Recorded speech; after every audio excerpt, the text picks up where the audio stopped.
Hi. Tuesday evening அம்மா ஊர்லேருந்து வரும்போது சக்கரவள்ளி கிழங்கு கொஞ்சம் வாங்கிட்டு வந்தாங்க. பாதி கிழங்கு எடுத்து அதான் வேக வச்சிட்ருக்கேன். அப்புறம் மொட்டை மாடியில் வந்து கொஞ்சம் துணியெலாம் காய வச்சுருந்தேன். மொட்டை மாடிக்கு போனால் தக்காளி நல்லா பெருசு பெருசாக காய்ச்சிருந்துச்சி. மிளகா, தக்காளி, அப்புறம் பூலாமே நல்லா பூத்துருந்துச்சி. எல்லாத்தையும் ஒரு விசிட் பார்த்துட்டு அதுக்கப்புறம் துணியெல்லாம் எடுத்துகிட்டு கீழே வந்துட்டேன். அதுக்குள்ளே பார்த்திங்கன்னா கிழங்குமே வந்து நல்லா வெந்துருச்சு. இந்த சக்கரவள்ளி கிழங்கு வந்து சூடாக சாப்பிட்றத விட நல்லா ஆற வச்சு சாப்பிட்டா நல்லா டேஸ்ட்டாக இருக்கும்.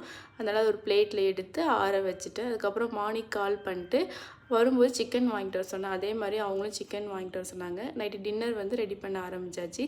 சிக்கன் கிரேவியும் பரோட்டா தான். அந்த ரெடிமேட் பரோட்டா பாக்கெட் இருக்குல்ல, அதுதான் வீட்டில் இருந்துச்சு. அதில் தான் நான் பரோட்டா செய்கிறேன்.